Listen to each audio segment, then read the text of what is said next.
Now I'm joined by the Liverpool Mayor Ned Mannoun. Ned, good to see you. Thanks for making your way into the studio. So what's the single biggest impediment to building homes in your area?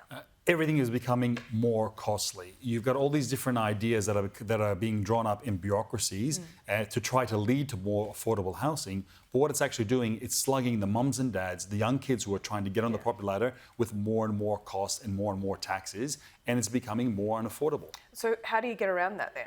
What are you saying to Minns and his ministers? We need government to open up supply and to make things happen quickly. They're trying to make that happen though, right? And then some mayors are pushing back saying, oh, we don't want the density in our area, but we do want density, just not here. Just not Are you here. one of those? No, we're happy to take it in the right areas, and we have plenty of density going up in Liverpool. But the problem is the economics.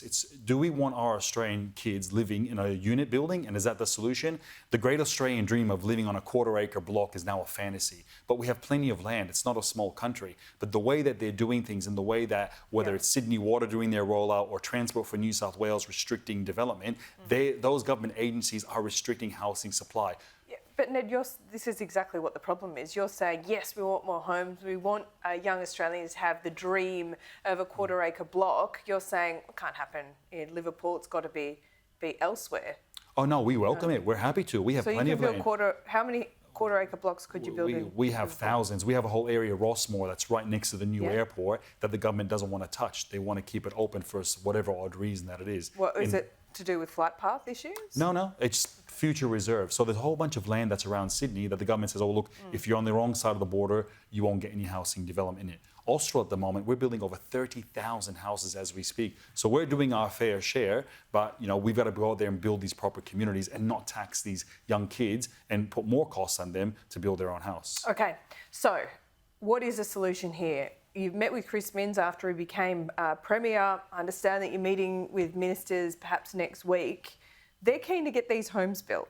Yeah. Can you work together? Oh, 100%. We've extended the hand of friendship, saying let's work together. There's multitude of ways of doing this. We need government on board, but banks are holding back. If you want to build unit buildings, you need a lot of pre-commitment and pre-funding. We have $1 billion of DA-approved dwellings in Liverpool CBD right now. So what's holding them up? It's funding, because the economics don't work. As you mentioned, construction costs have gone through the roof. So there's no investors? Do you want the government to step in? The government, when you build a commercial building, what the government does is they usually pre-commit to 30% of the building. If they did that now, saying we're going to lease 30% of the building, you could actually get that off the ground and get it moving. Yeah. But when you're putting on these new taxes, but why does government need to be involved here? If the housing is so needed, surely property developers can do it alone. Yeah, but what's happened is now they've made it so much more difficult. And I believe the government should not be involved, but at the same time, the government is restricting supply. Okay. So they've created this problem. We can go down the Hume Highway, build plenty of housing. We can get down to Rossmore, build plenty of housing. But when you're restricting supply, you've destroyed the market. Now we have to kind of rebuild it and get it going again. All right, well, keep us posted on those meetings. We're interested to know the outcome. No, thank you very much, Laura. Thanks, Ned. I appreciate it.